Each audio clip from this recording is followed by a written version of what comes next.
Good morning and welcome. My name is Ryan Grubbs, class of 2010, and I'm a member of the Pembroke Associates Council, which is the Pembroke Center's alumni council. The Pembroke Center is delighted to be sponsoring today's forum, Making Waves, Brown Women Activists, in partnership with the Jonathan M. Nelson Center for Entrepreneurship. Before I introduce the moderator of today's conversation, I have to share some information about the sponsors of the forum. The Pembroke Center for Teaching and Research on Women organizes programs such as this one to connect alumnae and alumni and other friends with the center. Founded in 1981, the Pembroke Center's research and teaching explores social change and how questions of difference, such as gender, race, class, and religion, affect our thinking and our world. The Pembroke Center Archives preserves the history of Brown and Rhode Island women and the intellectual history of feminist scholars. In the spirit of those archives, our panelists have brought with them some items from their activism to share with us today. These items are located in the lobby and will be there after the program for you to see. To learn more about the Pembroke Center, you can visit pembrokecenter.org. The Jonathan M. Nelson Center for Entrepreneurship teaches entrepreneurship as a structured process through programs, events, and initiatives. Founded in the fall of 2016, the Nelson Center focused on collaboration, critical problem solving, and interdisciplinary approaches to inspire and empower entrepreneurial thinking, whether through curricular, co-curricular, or venture support offerings. To learn more about the Nelson Center and their soon-to-be dedicated home at 249 Thayer Street, visit entrepreneurship.brown.edu and subscribe to their weekly newsletter. In addition, the Nelson Center invites you all to join them at their commencement forum, commencement reception from 4 to 6 today at the second floor of Hillel. With that, it is now my pleasure to introduce the moderator for today's panel, Bonnie Honig, who is the Nancy Duke Lewis Professor of Modern Culture and Media and Political Science, and is the interim director of the Pembroke Center here at Brown University. Bonnie, thank you for leading us for what I'm sure will be a fascinating conversation today.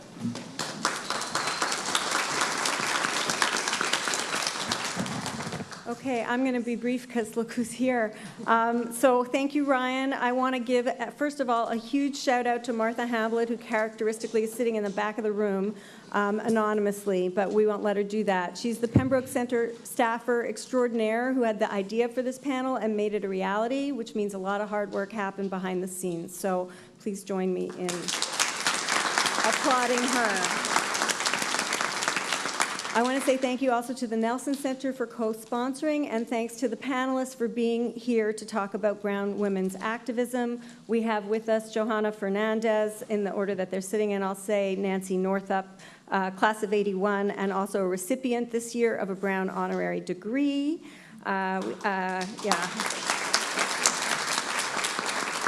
Johanna's class of 93, I apologize, I forgot that. Jana Wyman, class of 01, and Rinku Sen, class of 88. I'm not going to say any more than that because we've asked them each to introduce themselves with a brief presentation about their work, and we'll turn to that right now.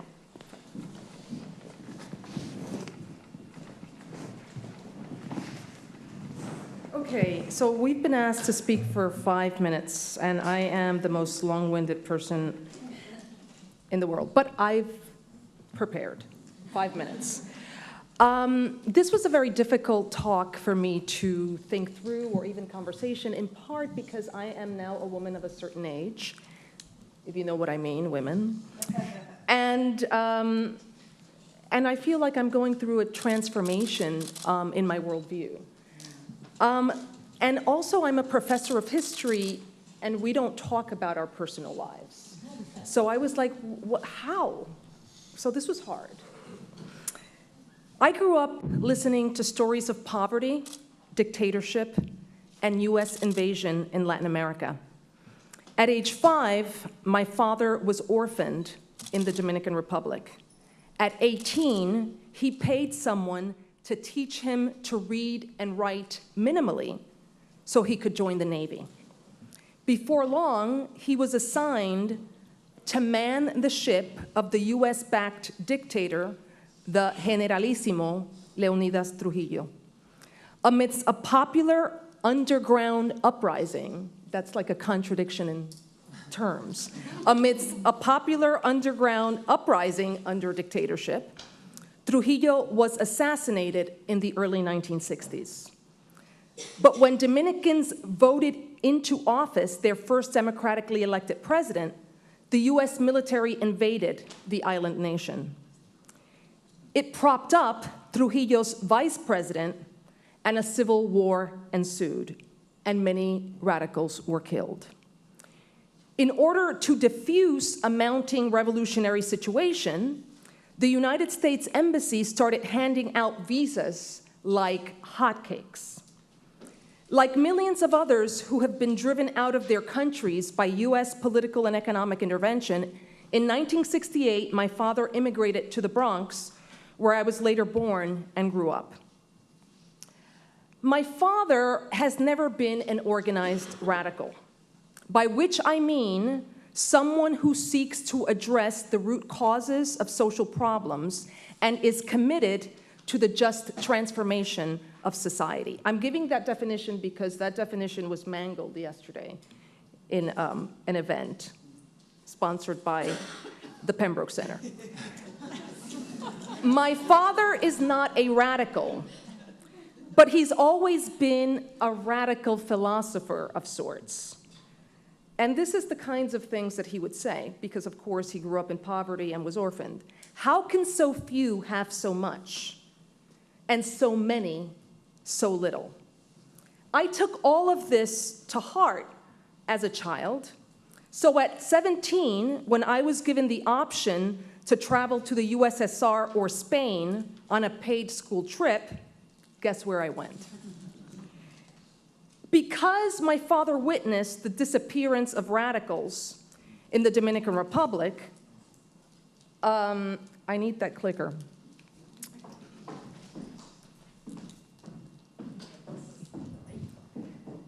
Because he witnessed the disappearance of radicals in the Dominican Republic, my choices as an adult have a tendency to send him screaming into the night.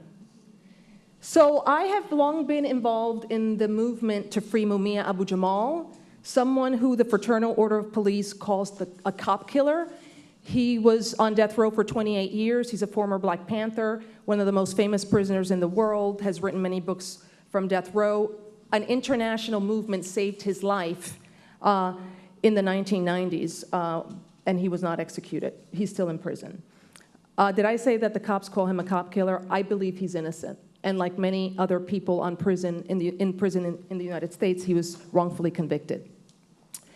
The problem is that my father is sent screaming into the night whenever I talk to him about the kinds of things I do, or he finds out because I try to keep it from him. The thing is that he keeps on egging me on. When word got out that Trump had the wealthiest cabinet in history, my father was like, well, good. Can't we redistribute that wealth? So at that particular moment, I'm like, oh my God, okay, because he was kind of half kidding and half not. So he pulls me into his office, the living room in his Bronx home, and he says in Spanish, okay, I'm not going to say it in Spanish, even though I have it here in Spanish, explain to me what is going on in this country. What, you know, immigrants are being deported, Muslims are being kept from coming into the country. What is happening with American hegemony and capital, he says. In Spanish. He doesn't speak English. And so I'm like, I'm a professor. Something that my father was like confused about when I said I'm going to be a professor. A doctor? You mean a medical doctor? No, I'm going to be a historian. But he understood that because he appreciates history. So he started asking questions, and this is what I told him. In the 1970s, the rate of profit of American business entered a long-term period of decline. He asks why. I say, because of growing economic competition in the world market. Japan and Germany had just finished rebuilding their post-war economies, which were built with the latest technology. Their goods outpriced American goods that, as you probably know, were being produced in old manufacturing plants built in a different epoch, like in the late 19th century and the early 20th century. In response to this growing competition from abroad, American business partnered with US government to rescue US capital. And this is what we now know as neoliberalism. What exactly did they do? Combined, through overseas economic expansion to Latin America, they were able to rescue American profits. There was also an enormous amount of financialization of American capital, essentially Wall Street speculation. But they also did it through the draconian wage cuts to the US working class that we know about now, the elimination of benefits like health care, and union busting. According to a Harvard economist, in the last 40 years, the US witnessed a mass transfer of wealth from the bottom of society to the top. In the past, when such a transfer of wealth, such a huge transfer of wealth had happened, it had been precipitated by a military coup or a revolution.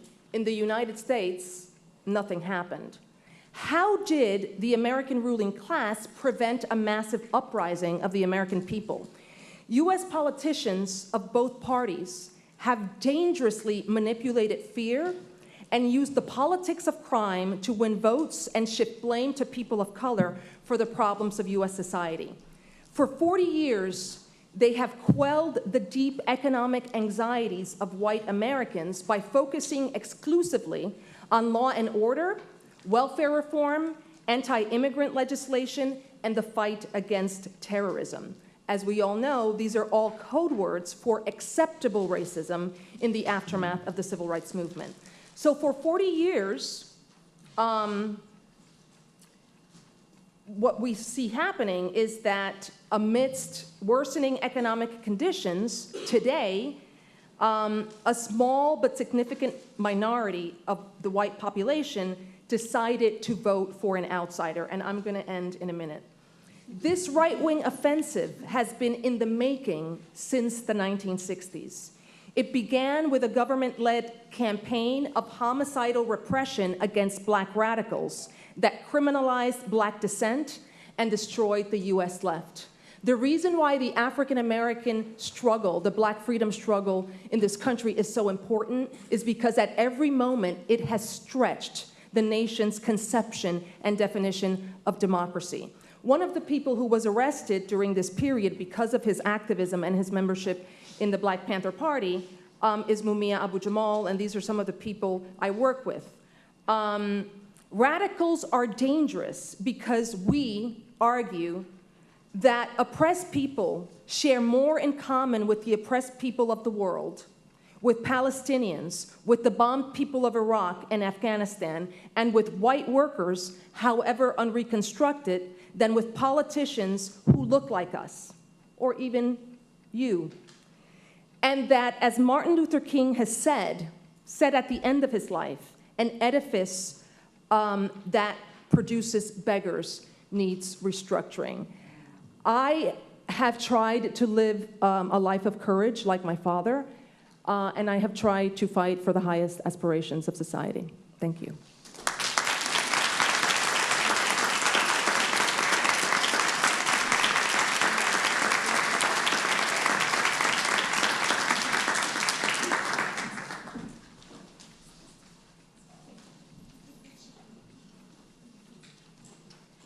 Good morning. It is so good to be here, and I want to thank the Pembroke Center for always making sure that gender and justice stay on the commencement weekend schedule by sponsoring these commencement forums. So thank you to the Pembroke Center.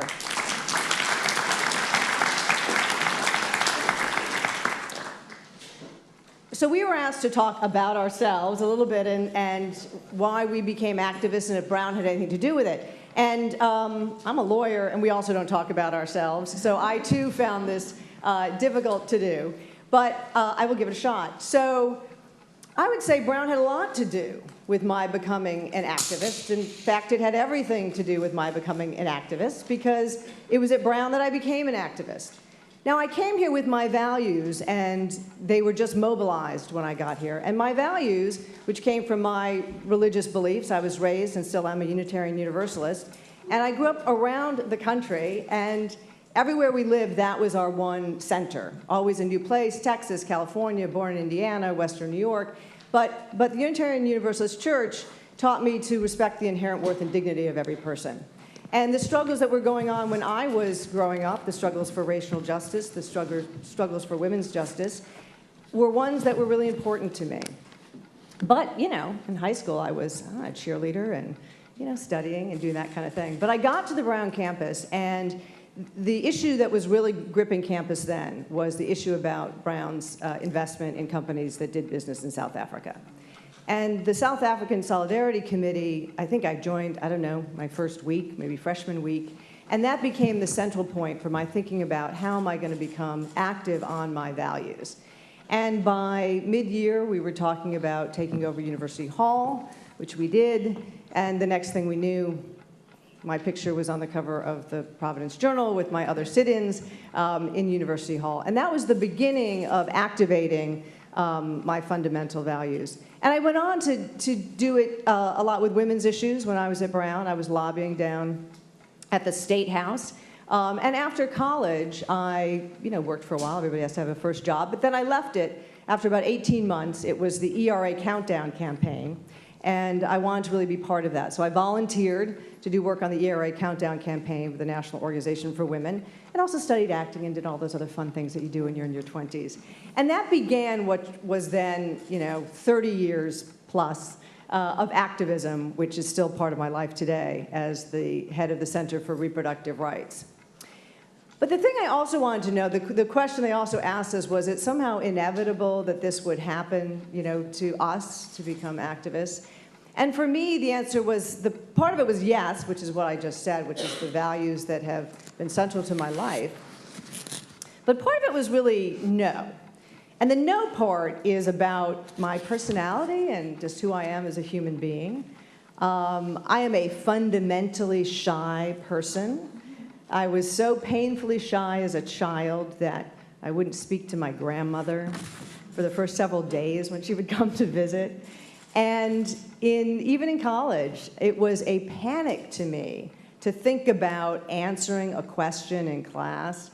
So forget about just being called on, but if the professor put something out there and I thought, well, I think I have something to say about that, the whole kind of physical thing would start with like, panic gripping me.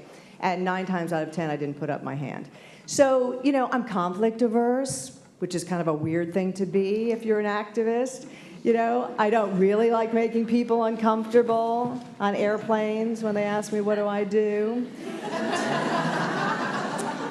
So, and I think I push past it. Even public speaking. I don't really like public speaking, even, today. Like even today. But what I have tried to do, a wise person once said to me that, if you wait to get comfortable, whether it's about having a hard discussion with a family member or whether it's speaking up for your values, if you wait to get comfortable, you will never be comfortable and you won't do it. So I say those things to give encouragement to the other shy, conflict-averse, really preferring harmony over disharmony people in the audience who nevertheless have good core values they want to stand up for, that it's okay, you just take the first step and you just do it, and someday you'll be here talking in front of an audience about being an activist. So with that, I want to close with a 60-second video that we have from the Center for Reproductive Rights, which explains the why of the work that I do today and a little bit about the how that we do it. So with that, we're going to the videotape.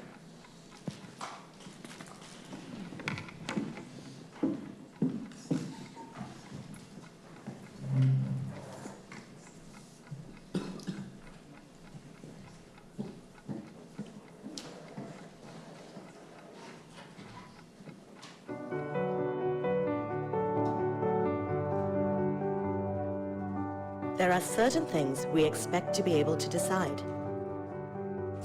To have children or not.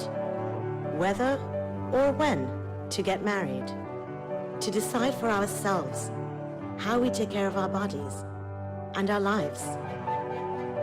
These are fundamental human rights, regardless of gender. Across the globe, we write them into our laws as a guarantee, yet women are routinely seen and treated as less than equal, barred from participating fully in their own lives, denied these fundamental rights. So case by case, we fight in courtrooms. Ally by ally, we build a powerful network of advocates. Day by day, around the world, we stand up for these rights. And we will continue to fight until every woman has autonomy over her life, her body, and herself. Thank you.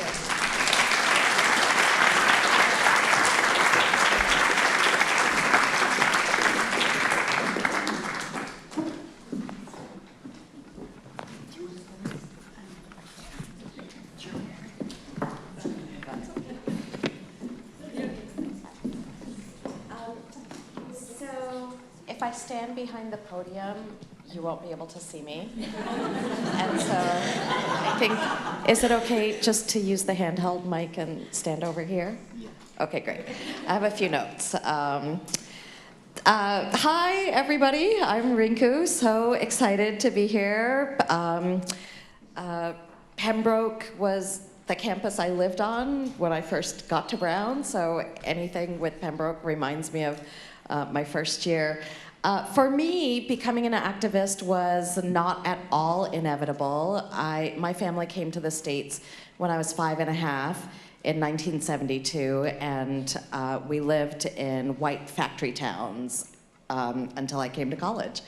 And so I was essentially surrounded by white people my whole growing up. And, racial things would happen, but there was no one to help me interpret them or understand them or deal with them. So I, put them way over here so that I could, get through life, get through high school, graduate, and, get to Brown. So I was so detached from any sense of myself as a person of color growing up, or trying to detach, that I skipped the third world transition program. I did not come. And I skipped it. So I was super lucky, having something weird happening. I was super lucky because I made two great friends my first year in college, Valerie and Yuko. Valerie is right there. And in our sophomore year, which was 1984 September, there was a racial violence incident on campus and a whole campaign started. So there were rallies and meetings and things happening, but I, of course, was skipping them all because I had decided at the age of like 6 and a half that that had nothing to do with me. So we were in Val's room one night and talking, and there was going to be a rally the next day, and Val and Yuko said to me that I should go to the rally. And I said, why would I go to the rally? Like, that's not for me. And they did an intervention on me, and they said, Rinku, you're not a minority, you're a person of color. It was the first time I had ever heard like there was some alternative to minority. And they said, and you're a woman now, you're not a girl anymore, which makes you think I was about to lose my virginity, but that did not happen. So instead, what did happen was I went to the rally. So it was a definite grow up message. It's time to grow up, take the blinders off, deal, and kind of a be who you are message. And so I went to the rally, and it was slightly straggly. The chants were not that great. I personally think 30 years of hip hop has had a very positive effect on protest chants. Sorry 68ers, but So I went to the rally, and it's a little bit straggly. There's 15 people. We're wandering. We're like going in a circle around the quad. And yet, at that rally, I thought, I didn't even think it. I felt, these are my people. Oh, there's a way to be an American that isn't about trying to be Marsha Brady or at least Jan.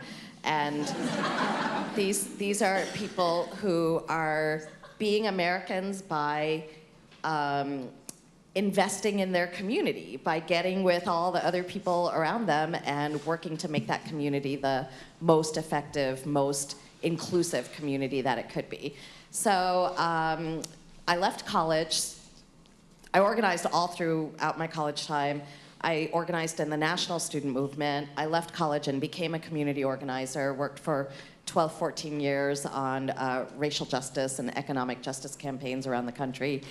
And eventually, I went to journalism school and added a set of storytelling skills to my political and strategy and organizing skills. And I want to tell you one story about why those skills have turned out to be important. In 2011, the organization I worked for at the time, Race Forward, broke a story about what happens to the children of deportees. And in 2011, we were the first people to actually come up with data of how many kids are in foster care, stuck there only because their parents have been deported, not because of neglect or ongoing abuse. And that report in 2011 changed an immigration policy debate from being entirely about law and order. You know, you break the law, you deserve what you get, nothing else matters, there's a border, there's police, nothing else matters other than that you broke the law. And what we wanted to say was actually there are reasons people break certain laws. They often have a lot to do with preserving their families and being with their families, preserving the unity of their families and health of their families. And the Shattered Families report that we did, this is the shape of the report. It starts with a story. It then has a number, the number we came up with, which was 5,000 kids. Then it has story, story, story, story. Then it has the same number again. Story, story, story, story, same number again. I'm standing here at an Ivy League campus, having learned to do research and being devoted to producing data most of my life. But one important thing I have learned in my actual experience of making change is that you have to step away from the data if you're trying to reframe a debate or change people's minds. Throwing a bunch of facts and figures at them is not going to get the job done. So if you are in your activism trying to figure out the next thing to do, my recommendation is that you get your story file together and you get your most compelling stories into a 1 minute, 2 minute, 10-minute form and really use them to engage people who don't already think like you, who don't already believe that there's something more to immigration policy than a border and a law and a wall, who don't already think that choice needs to be protected. You know, birth control needs to be protected, that social change isn't just a linear thing, that you have to keep refighting for things. So for those people, you would really want to have your stories. Couple of last requests. Now I mostly write and blog at rinkusen.com. Please come and check it out. And at rinkusen.com, my colleague Megan Eisen and I have been on a mission to get white people to stop calling the police on people of color over bullshit. So there's a great little meme there, should I call the cops, that you can like spread around, hang it in your workplace, you know, give it to your neighbors, I don't know, whatever might work. And the last thing I will ask you to do is support local organizing, because nothing happens without actual human beings going to the rally. And that work is the hardest work locally to generate support for, because obviously local philanthropists are not that excited about funding things that are going to challenge the powers that be and the status quo. So your local organizations, wherever you live, they need your money, they need your time, they need your support. And so tell stories, support local organizing, tell your folks to stop calling the police over nothing, and thank you so much.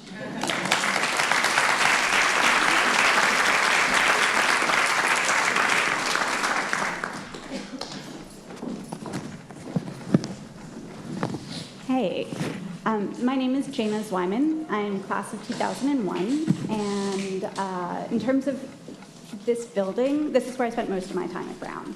So I was a visual arts and economics major. I also did my pre-med because I'm a typical Brown student. And in terms of activism, a lot of the things I was doing here was really creating things. So the projects that I make a lot of sense, but I wouldn't have called myself an activist at that time. The other thing I did at Brown, which might still exist, was I was a resident counselor, and I was head of the resident counselor. I was a coordinator as well. So a lot of that was learning about different people, understanding different things, especially when you didn't understand what it was. So learning how to listen to what you might not actually recognize. So this is a project that you probably know about. This is Pussy Hat Project. So, and I brought a prop. There are more out there as well. And it really formed from, I wasn't able to march because I was recovering from an accident, and I teamed up with someone who was going to the march. I really like your pussy hat. Awesome. And as part of recovery, I was learning how to crochet. So after the election, we were totally devastated, weren't sure what to do. After Brown, I was a management consultant. Then I ended up going to Harvard for graduate school for architecture. Both make sense as part of who I am. And I came out to Los Angeles and was working at a startup that was kind of like Pokemon Go 10 years before Pokemon Go. And sort of kind of have been taking things from there. So a lot of this all comes from this idea of like a design background and working with people in communities on kind of a smaller scale. So here we go. So here's a little bit more of a close-up. I love that so we had two goals. One was to create this huge sea of pink, and the idea was so that you could be better seen, you could be better heard. And so if you could see the sea of pink pixels, you see all these different individuals being able to be represented, and then anyone could participate. So whether or not you were marching, you could make a hat, send it to someone else with a note about what women's rights issue is important to you, because we know there's so many women's rights issues that are important. And it gave you a chance to have a voice, have a connection, and then someone would wear your hat in solidarity. So when I see these, I don't see just a couple of people wearing it, I see double. So it spread. This is Swiss Parliament on International Women's Day a couple of months later. Yeah, this is so awesome. I love it. And I kind of love the green one in the foreground.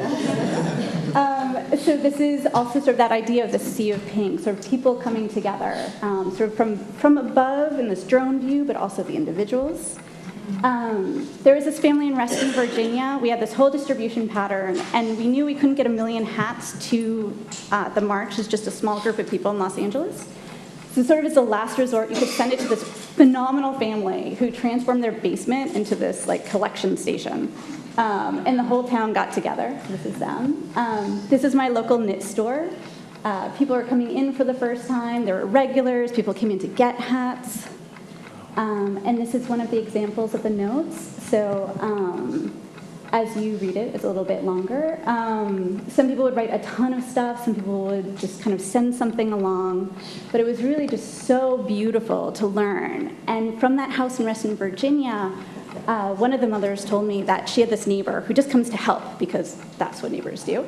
She was pretty sure that she had supported Trump, but she came to help out. And she'd go through these notes because they'd be arriving, and so many of them would say, Planned Parenthood saved my life. Planned Parenthood saved my life. Like, thank goodness for this. Thank you for marching. And this woman started to cry. It was like, I get it. I get what this is about. So this is an example of one woman in all of her hats. So all of them, it's just a rectangle folded on its side, and when you put it on your head, the little ears peek out. So each one is almost like a thumbprint. So that's Pussy Hat Project. And then this is my current project called Welcome Blanket. So Welcome Blanket takes the distance of the border wall, almost 2,000 miles, and reimagines it as a length of inclusion versus exclusion. So it's 2,000 miles of warm welcome for new immigrants and refugees coming to the United States. So the idea is that a maker or makers makes a blanket and also includes a note about an important story to them about immigration, migration, or relocation, and some words of advice. So here's an example.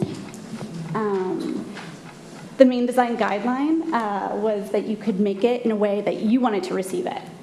So we had this 16 square pattern. You could make it in any color, or you could really just do whatever you want.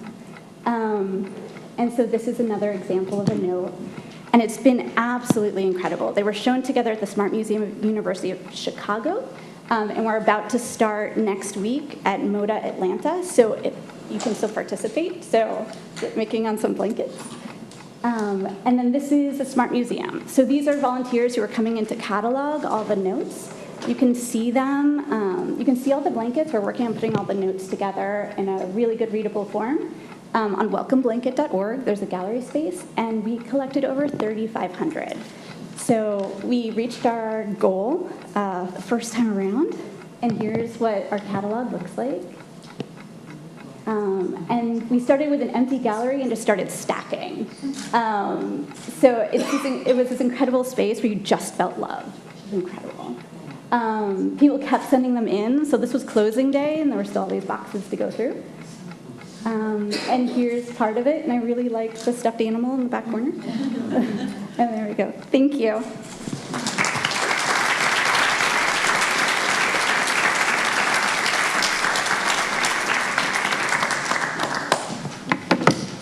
So, yeah, it's working. Thank you all so much. We don't have a long time for discussion and questions because your stories were so great. I want to share one story with you by way of transition to the discussion. Let's see if I can just keep my notes together here. What I was really struck by that all four of our speakers shared is how each of the four of you are storytellers, a historian, obviously, with a great story. Ranku, who actually staged storytelling as one of the contributions of activism. And then, of course, Nancy's film, which put together a bunch of stories at the end that were so moving. I was tearing up, but I'm an easy target. And then Jaina, what you reminded me of that brings all of these together is how ancient is the practice of women's weaving and looming and sewing as a practice of storytelling. And the example that I thought of is from the ancient Greek myth of Procne, which you probably don't know, it's one of the more obscure ones, in which Procne's sister is raped by Procne's husband, who then also cuts out the sister's tongue so that she can't tell anyone about the rape. This is a kind of ancient version of a non-disclosure agreement. And then Procne comes to live with her sister in the house of the husband who raped her. And the sisters live together. And Procne's sister finds a way. And she looms the story of her rape into a fabric in that way shares her story with her sister. And then the two sisters team up and exact justice for his crime. I'll let you look up the myth to find out all the details, partly because they're quite gory. But I feel like what you've all put on the table for us is the importance and the power of storytelling to what we would say in political theory, to repartition a world, to make you just pull back a curtain and see things differently or to feel empowered. So I just really want to thank you all for your presentations. I would like to ask you just one question to get us started, which is, I'm sure there are people here partly because not only are they interested in you, but because they're interested in being more active or in focusing their activism in certain ways, maybe new, as a result of the last few years of political developments in the US and in the world. So I wanted to ask all of you if you have any advice to give people who are graduating or who graduated years ago, but are now interested in becoming more politically active. Are there any specific challenges that you think are particularly important to focus on right now? Because I think sometimes people are not active because they can't even imagine where to start because there are so many injustices crying out for attention. So where do you think activist energies would be best focused? And also, I'm just going to throw this in there. Do you think the political parties offer a way forward? And if yes, how? And if not, what else does? So any of you who wants to jump in. God, you started with this like nice soft thing, and then now you want us to talk about third parties. I can go first on the first thing. I want to think a little bit about the parties. You know what? The thing about organizing and activism that I appreciate is that there are endless issues to work on and there are endless things to do. So I don't tend to say, oh, you know, today we all have to work on climate justice, although that would be good. I think that as an individual person trying to find a way in, work on the issue that you have passion about, that affects you directly, that is, you know, important to your family. It doesn't matter what that issue is, to be honest, in my view. And then to find your actual form of activism, you want to do the things you're good at and the things you know how to do. It's not to say you can't learn how to do something new, but whatever you do, whatever you know how to do, you're an accountant, you love numbers, you're a fast typist, you speak 6 languages, you know, whatever you have, you're a great cook. An organization or a movement working on an issue that you have passion about needs that thing, whatever you have to offer. And for it to be sustainable, the things you do have to be things that you enjoy doing. So if you enjoy getting arrested, like, do a lot of that. If you don't. It's not necessary. There are plenty of other things to do, like bail somebody out who's been arrested, or be the lawyer, you know.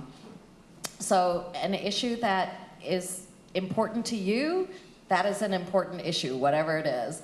And work that you can contribute that you're good at, that pleases you, and that doesn't require the organization to redo whatever you just did.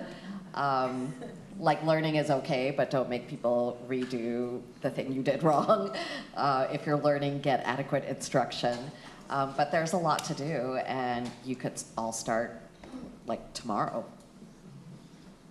Anybody else want to take a shot? I will take a shot. Building on that, I'll come back to that at the end.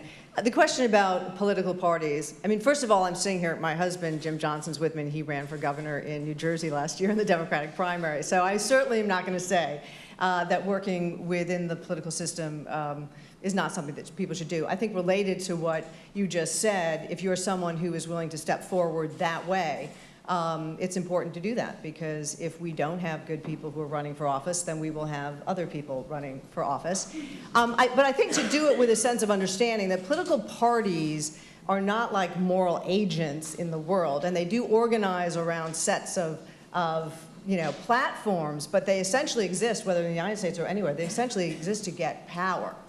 And they are people who come together for whatever reasons around things to have power, and power is important because someone is going to make those decisions for society. So I think it's just important that people not mistake that a party necessarily is going to have the same sort of moral core that activists will have, and so to keep that straight.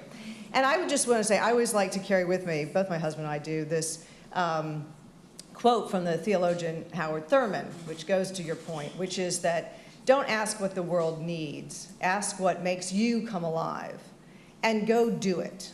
Because what the world needs is people who have come alive. That's really good. And I would also add that a lot of people that I've talked to have been very overwhelmed. And I spend a lot of time in knit stores. And a lot of people come there to kind of do something that they love or learn something new, sort of within the context of failing a couple times is totally cool with a hat.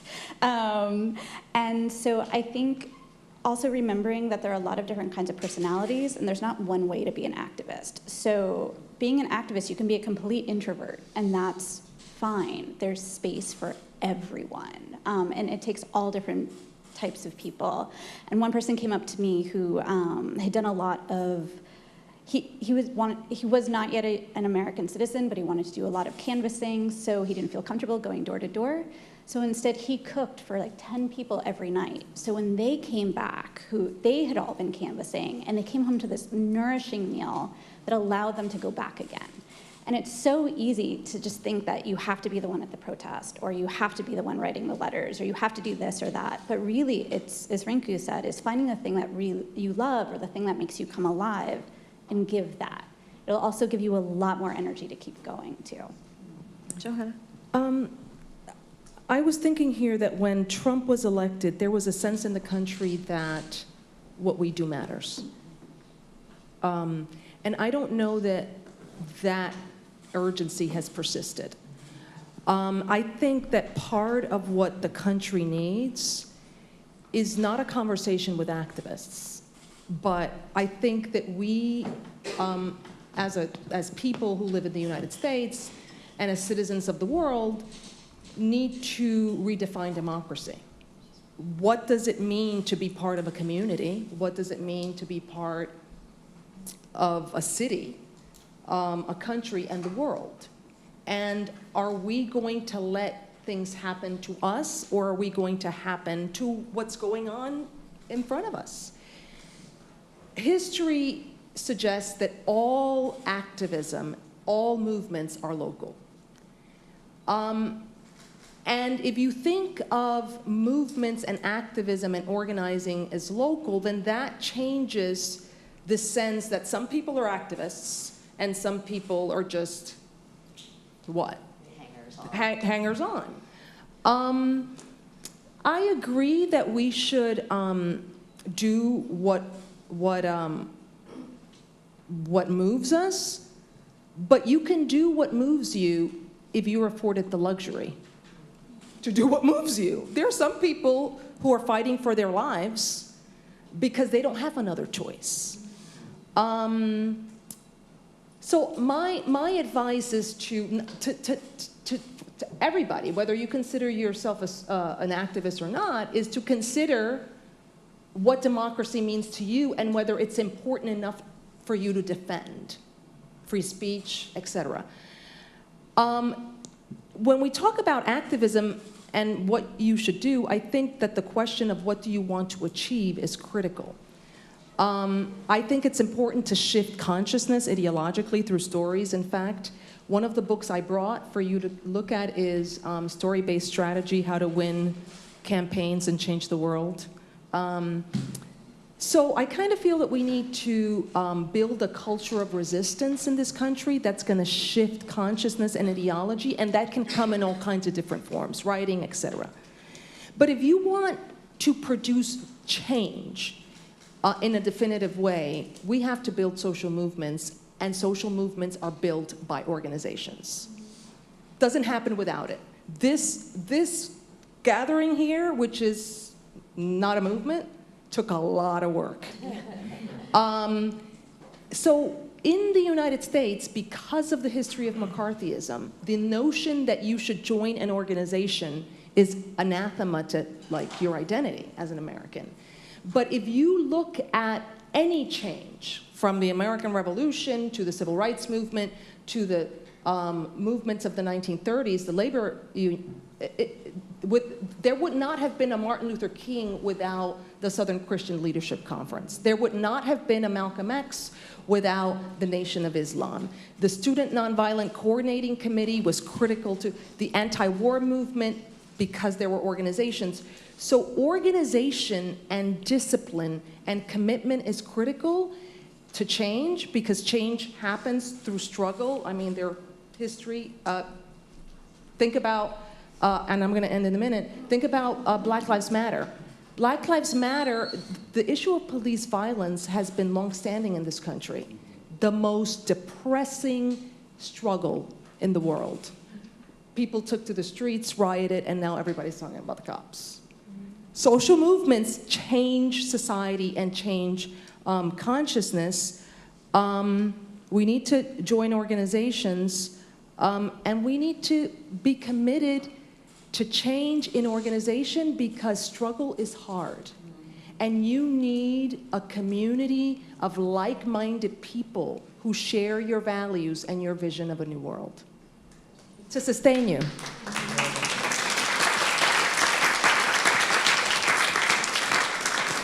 So incredibly, time flies, and it's 5 to 12. We can go a couple of minutes over time, but before I ask any more questions, I want to make sure, do people have questions in the audience that you would like to pose now?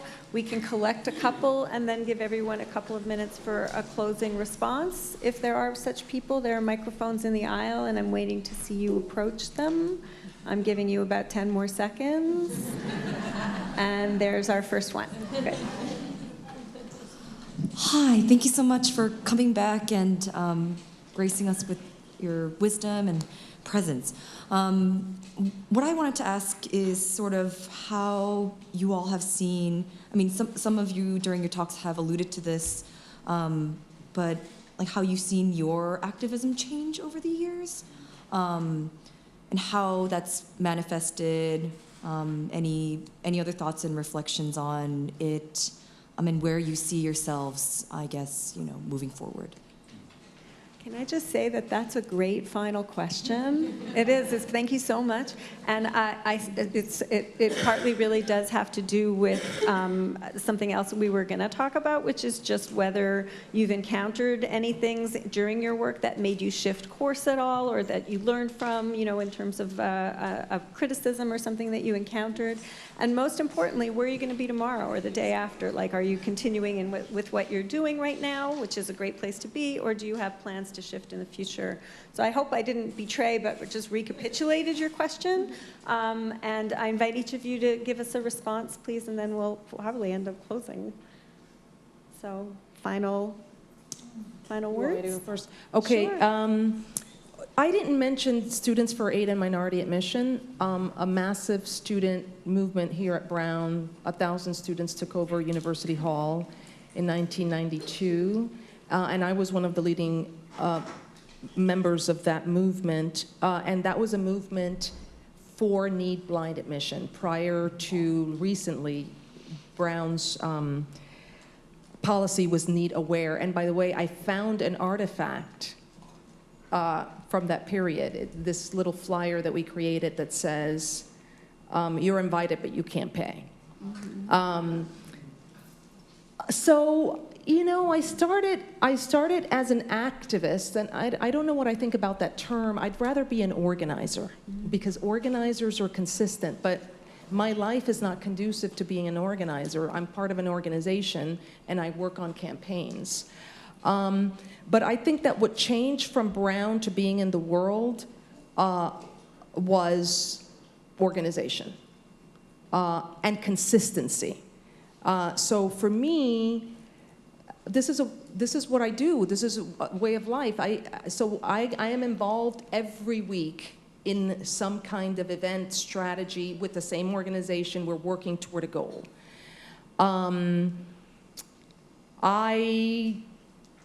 The more I live, the more I feel that we need revolution in this country and in the world. I'll just end by saying that the reason why I started talking about my father was because my father had a near-death experience in the last 6 months because of the poverty of healthcare in the United States, in the Bronx.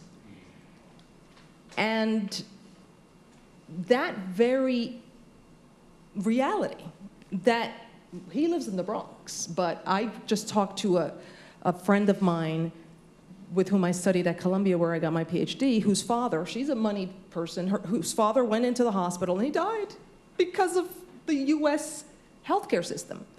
So we are living in a world and in a society that cares nothing about human beings.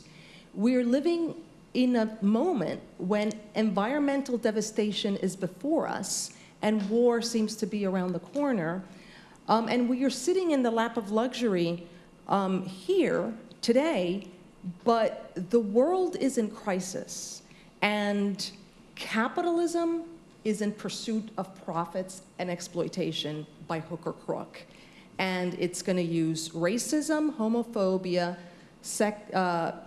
sexism, and all kinds of divisions to keep people from seeing and understanding their common humanity. So the more I live, the more I am a revolutionary.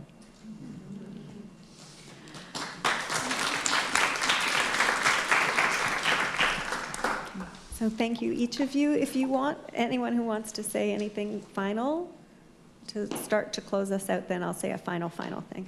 Sure. Just a quick rephrase of what the question was. Why are you today who you were yesterday, and who would you like to be tomorrow? Okay. In your activism There or we go. work. I think in terms of my work, I've had like the full kind of journey through Brown, post-Brown, in terms of like different industries I've worked in and all of that. But it all comes together in that I'm really a designer, and from management consulting, I know how to organize things. I'm an architect, like I know how to design stuff. I'm an artist. And so a lot of my work, and I think it'll continue to be, is part of my practice. So the projects I showed, those are architecture, and I continue to think about that in a really broad sense. And to me, architecture is about creating spaces for people to truly be together and to truly grow and to truly meet. So I see that continuing in the future, and then Welcome Blanket, it's a big pitch, continuing that to try to create an American tradition where people are welcoming each other and welcoming the new people who come here. Because I think it's very much about who we are as a people and creating those types of spaces and creating those types of symbols to really show that type of care. Okay, thank you. I can offer you just a couple of minutes each if you don't mind. So I would say what has changed, I'm not taking over University Hall anymore. I am an attorney. I do run a global nonprofit, an organization through which I am now 15 years there, and agree with what's been said about the need for organizations for sustainability, for being able to move things forward. One of the things that we've been doing is building a powerful network of lawyers around the world who work with us, and we now have 500 attorneys from 37 different countries working on 150 matters for the Center for Reproductive Rights. And that's the kind of thing that you can't just do overnight. It takes time, and they are making change in their countries and with their work. And I would say the other thing, because I am, been out of Brown for a while, I'm now a person that I do have access to levers of power, and I understand that, and I use that. And I think one of the things that's important, and I say to my staff, is we work on behalf of people who are disadvantaged, who are marginalized, but you can't marginalize yourself. If you are a person that has power and access to power, you need to use that to advance things. So that's a big, from the only power I have is to put my body into University Hall to I have access that I can use is a big change. Okay, thank you. For me, I think what has changed the most is that the movie in my head about how social change happens and what happens after it happens is much more complicated now than it was when I was 18. And I understand now through experience that no victory is permanent, neither is any loss, though. So victories and losses are not permanent. If you win, you can't decide it's over now and we can just sit and enjoy life, although that would be nice. And if you lose, that doesn't necessarily mean that you won't get a chance or that you can't open up. You can't create an opportunity to try again, to fight again, and that time you might win. We ran Drop the I Word, which is a campaign to get the Associated Press to take an illegal immigrant out of their style guide. And people had tried in the 80s and couldn't do it, weren't able to do it. But enough things had changed by 2010 when we did it, and we read the moment appropriately to try again. So it's a very squiggly kind of process. It's not a straight line going up. And given that, what has happened for me is that I've really, I focused less on winning and more on the process, and what I consider myself to be in the process of is, I take it from the epitaph of a woman named Carmen England, a Caribbean communist who is buried in Highgate Cemetery near Karl Marx. And her epitaph says, she caused her people to realize their beauty, as in to see their own beauty, but also to create their beauty, to realize, as in create. And that's what I consider myself now to be doing, causing my people, which includes myself, to realize our beauty, much more than winning or losing on any particular issue. That's beautiful.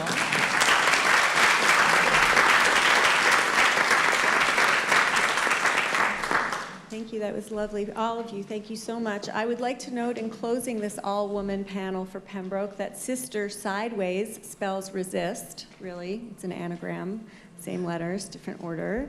With that, I would like also to thank again Martha Hamblett for organizing and Faith Baum for staffing this event. And please join me in thanking our panelists for their vision, their dedication, and hard work to make our world a better place.